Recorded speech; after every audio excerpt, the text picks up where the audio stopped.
On a souvent l'image d'un aéroport comme une longue piste de goudron, bien plate, bien droite. Mais il y a des exceptions. Des aéroports qui sont de véritables défis lancés à la physique, à la météo et bien sûr au talent des pilotes. Allez, on part à la découverte des pistes les plus complexes et les plus spectaculaires du continent. Cette phrase, elle met tout de suite dans l'ambiance, non? Elle vient d'un blog de voyage et elle capture parfaitement ce que peut ressentir un passager lors d'une approche à Madère. On sent la force de l'océan juste en dessous, on imagine la tension, c'est le point de départ parfait pour notre analyse.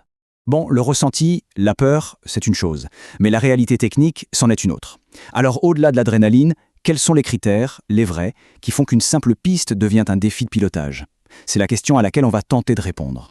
Avant toute chose, il faut clarifier un point essentiel.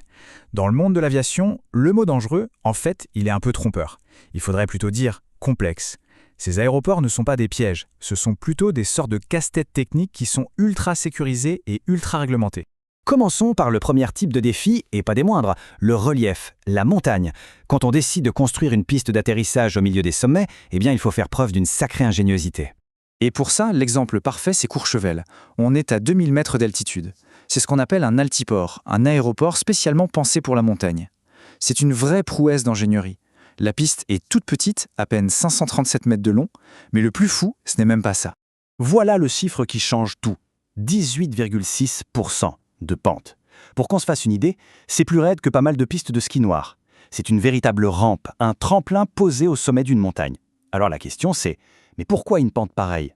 Et c'est là que le concept est absolument brillant.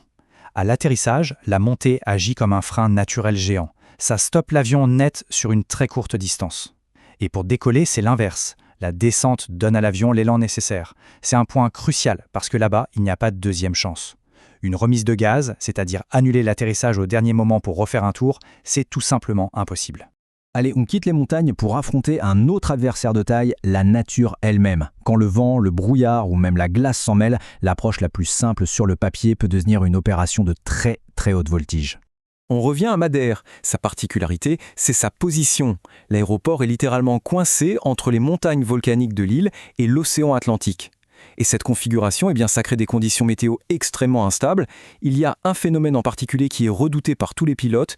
Ce phénomène, c'est le cisaillement de vent, qu'on appelle aussi wind shear. Pour faire simple, c'est comme si l'avion était frappé par des rafales de vent qui changent de direction et de force d'une seconde à l'autre.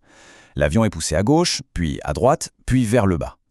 Les pilotes doivent donc se battre constamment avec les commandes pour garder la bonne trajectoire jusqu'à la dernière seconde.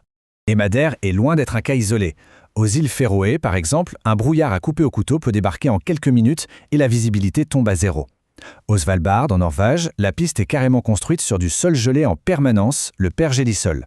Et à Mykonos, en Grèce, il y a ce vent très particulier, le meltem, qui oblige des avions à atterrir presque de travers, en crabe. C'est spectaculaire.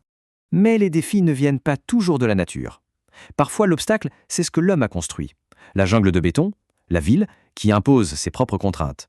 Cette comparaison est très parlante. Normalement, un avion descend en pente douce, à 3 degrés. À London City, en plein cœur de Londres, pour pouvoir passer au-dessus des gratte-ciel et pour limiter le bruit, les avions doivent plonger à 5,5 degrés. C'est presque le double. La sensation pour les passagers, c'est un peu celle d'une chute libre contrôlée.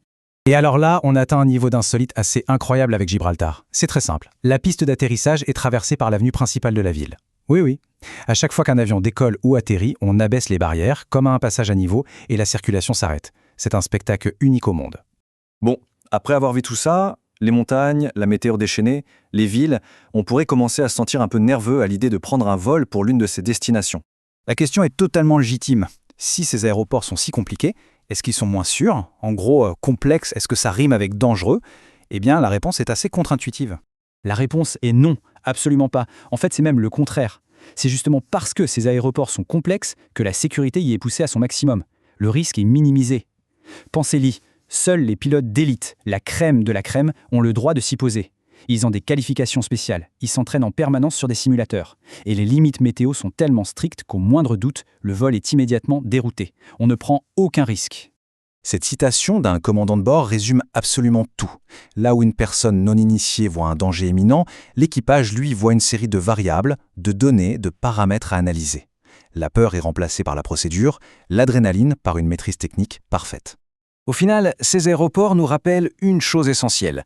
Même avec toute la technologie et les automatismes d'aujourd'hui, le pilotage reste un art profondément humain.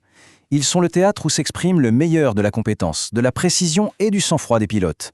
Alors, la prochaine fois qu'un atterrissage se profile dans un de ces lieux, il ne faut pas voir le danger, il faut simplement admirer le spectacle.